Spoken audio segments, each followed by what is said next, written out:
So, in step 8, we're really focusing on demonstrating that we're actively listening by summarizing or rephrasing what we've heard, right?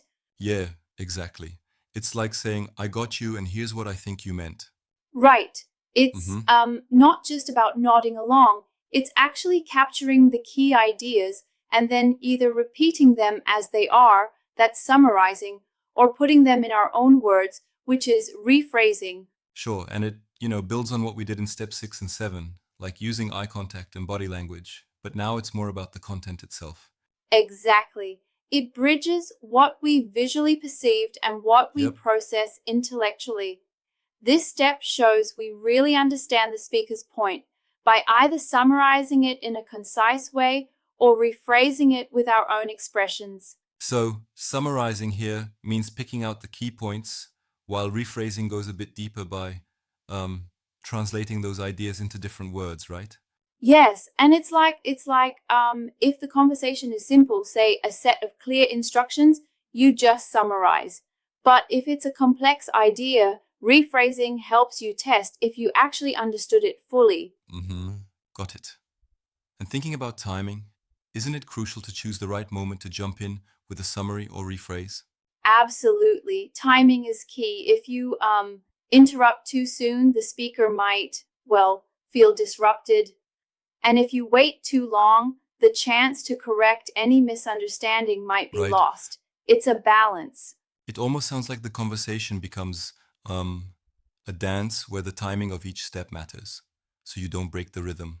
Exactly, it's that rhythm. Like you let the speaker finish a complete thought, and then you say something like, so, what I'm hearing is that not only shows you were paying close attention, but also helps clarify any confusion.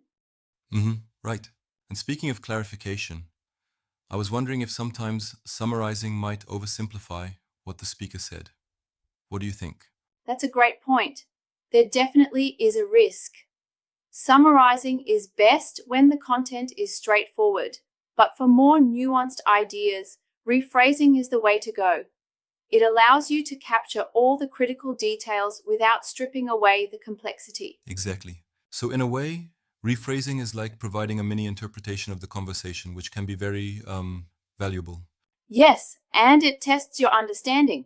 If you can rephrase accurately, it shows you've processed the information deeply. It's especially useful in academic or technical discussions. Mm-hmm. And then there's the aspect of when to use these techniques naturally in a conversation. Timing is a subtle art. Totally. If you jump in too soon, like right when a thought is half formed, you risk cutting off the speaker. But if you wait too long, the speaker might not realize that you're engaged or that you want to clarify something. Yep, right. Maybe then it helps if the speaker gives a verbal cue, like asking if you understood, or pausing after a key idea. Precisely. And as a listener, you can also look for those pauses, a natural break in the conversation, to check in. It's like a signal that the speaker's finished a segment, prompting you to say, so what you're saying is, I think that method is very effective. It not only shows you understand, but also that you're respectful of the speaker's process. exactly. And, this whole concept builds trust. When the speaker hears you accurately capture their ideas, it boosts their confidence that you're truly listening. Mm-hmm. Now, what about the teaching side of it? How can educators help their students develop these skills? Great question. Educators can model the process by incorporating intentional summarization and rephrasing into their dialogue with students.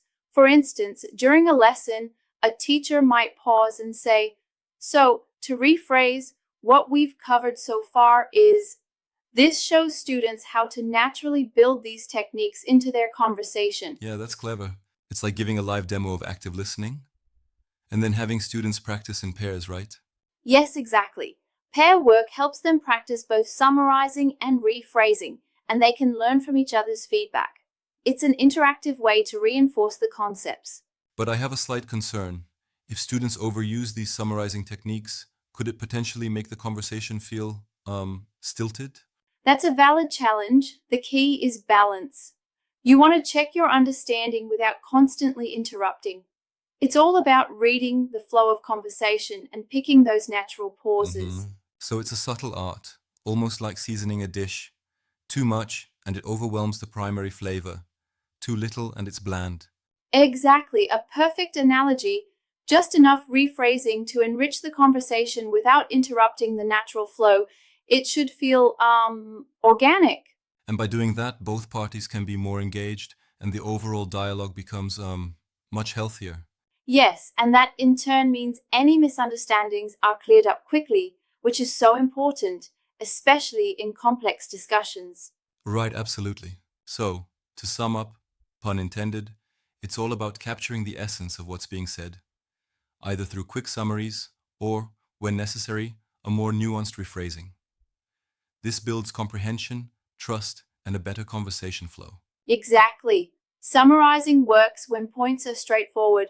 Rephrasing really shines with complex concepts. Both methods ensure you're tuned in and help solidify understanding in the moment. Yes, indeed. I can see how this skill is critical, not just in learning situations, but in everyday interactions. It's like ensuring communication is both clear and respectful. Right? It's about actively engaging with the conversation, and by practicing these techniques, whether in a classroom or in day-to-day chats, it refines our overall communication skills. Definitely. I really appreciate how this method emphasizes timing. It's not just what you say, but when you say it, that makes all the difference. Absolutely, timing is everything, and as we practice, the more natural it becomes. That, plus real-time feedback from our conversation partners, is an invaluable learning tool. Exactly. It seems like a powerful strategy to not only gain clarity, but also to build better, more empathetic communication. Couldn't agree more. It's a skill that pays off in every conversation, making sure both parties feel heard and understood, which ultimately strengthens the connection. Nicely said.